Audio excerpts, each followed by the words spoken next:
Good morning, guys. It's a Monday morning, big morning, election day here in Canada. Shall be casting my vote a little bit later. For now, I've got some work to do in the shop.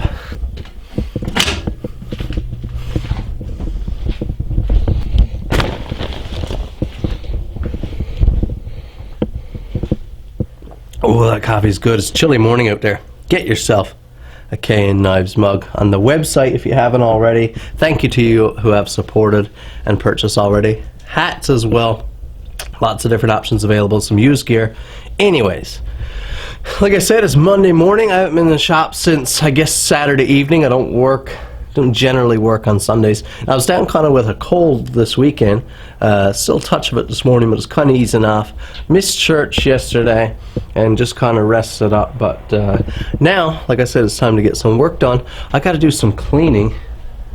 Check out these knife orders here. I'm going to work on this week and now the few months leading up to Christmas, giving you guys more content. I've really been slacking on the content, mostly just because I've had so much on the go with trying to get the store ready, get the products ready for the store, along with my the Newfoundland Hobbyists starts airing this week, which is a big undertaking for me anyways. I find it a lot of work and a little bit of an intimidating project.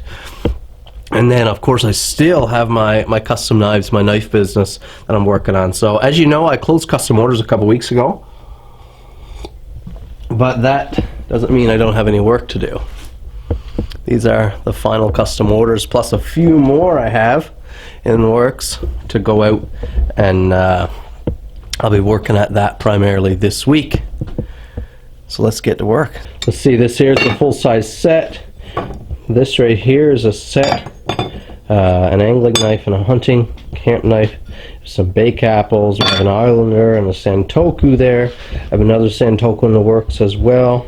Plus we have 3 different custom bushcraft knives. As you can imagine, there's quite a bit of work ahead of me there. I'm not in no major rush to get it done. Like, it doesn't need to be done this week, so I'll just be picking at it anytime I get to work in the shop. That's what I'll be choosing to work on, so I can hammer out those orders. And then that doesn't mean, like I said, that there are no knives coming. I'm planning a few build series.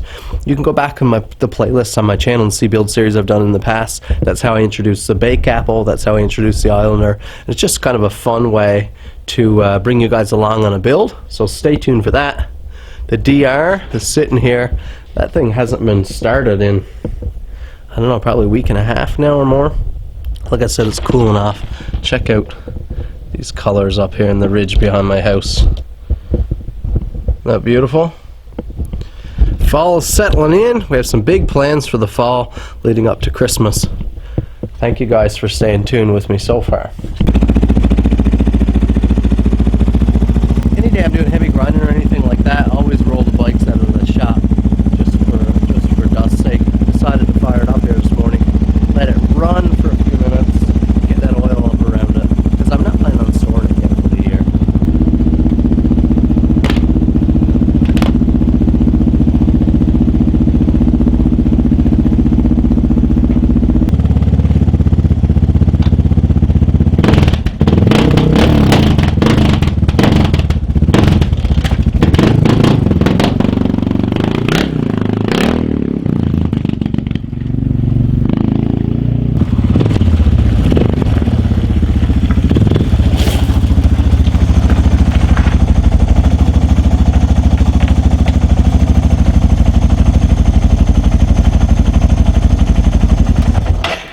Now what I'm doing here is marking in the grinds that people have ordered.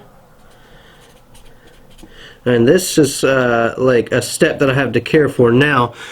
That only comes with custom orders, right? Unless I'm doing an identical batch. But even then, you just pick your grind, you do all the same. Here now, everything is a little bit different. What finish are they getting? What are my plans for them, you know? So we have 3 saber grinds here. Out of the bake apples, I believe 3 are Scandi grinds. One is a saber grind, so I'll just arbitrarily pick that one to be saber. Those 3 are Scandi.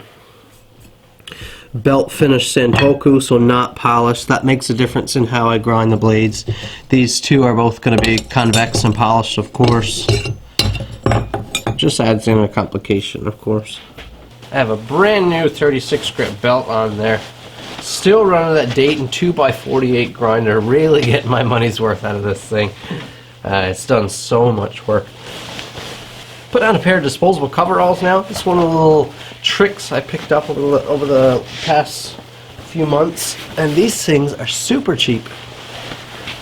And they keep your gear clean, because once you get things like little metal dust, shards of metal, and these 36 grit belts on that Anildo one really hog out like splinters of metal. It's not dust, it's little shards of metal, and they're not fun to have all stuck in the fibers of the clothes, and they're hard to get out. So these, use them a couple times. You can see I've already used this one, and today will be the last time, and I'll throw them away, and they're like $6 or $7 Canadian, so worth it in my opinion.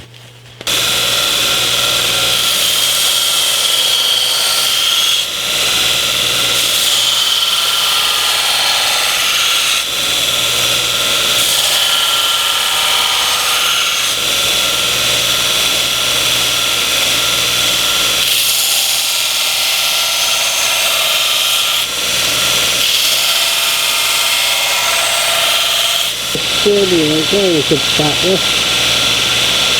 Beautiful.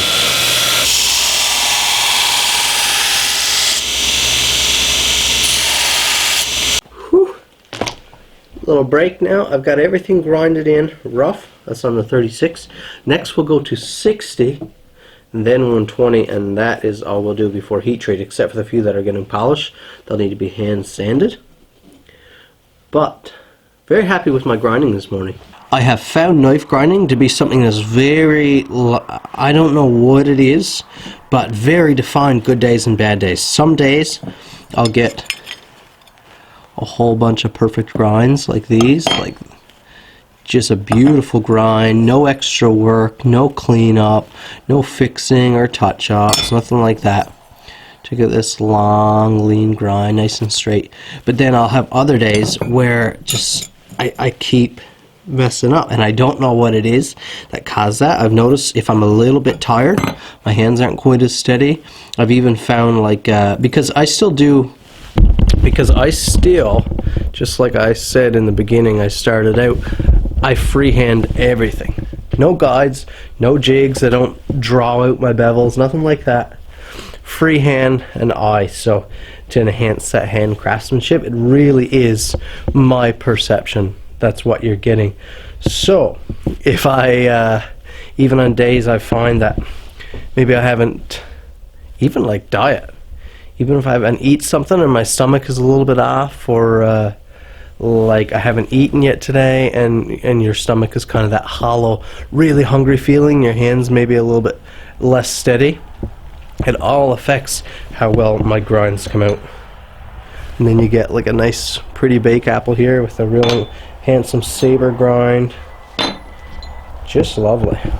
Now everything is sanded up to 120 grit. What I'll do now is the ones that don't need any more work, I'll stamp them, drill the tangs, and I'll probably get them through heat treat first, and then I'll start working on the others, because there are several here that don't need anything else. Even after they're done, they're just going to be, I'll just clean up the flats, clean up the bevels. You don't need any more work.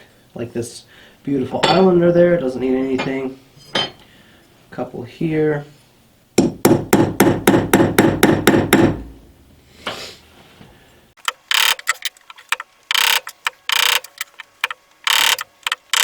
But I'm soon going to get some dinner. Awfully hungry.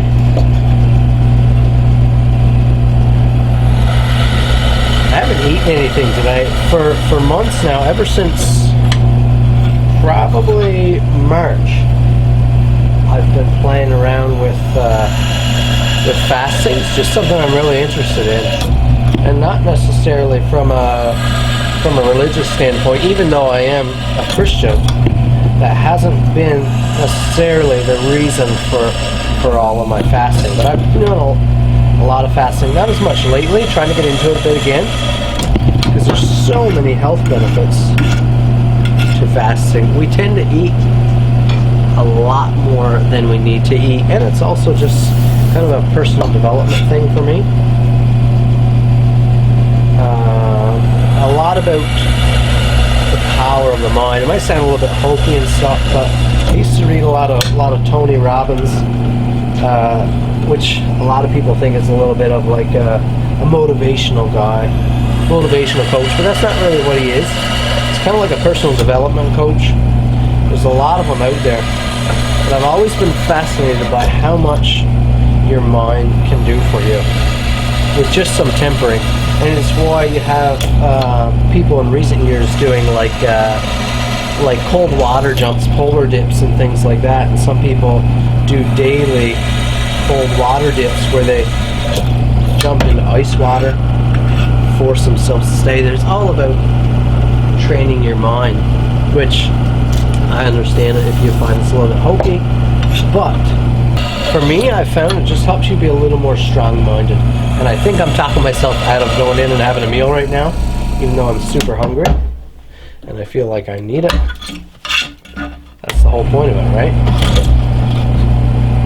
That I get to choose when I want to eat. It's not just every time I feel a bit of hunger, I have to drop everything. I should be able to push through that feeling.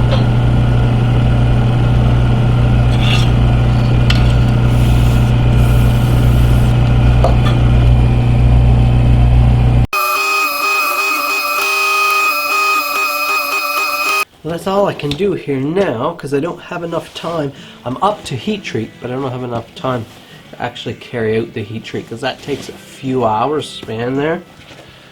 So I am going to go in for a coffee and to do a little bit of computer work.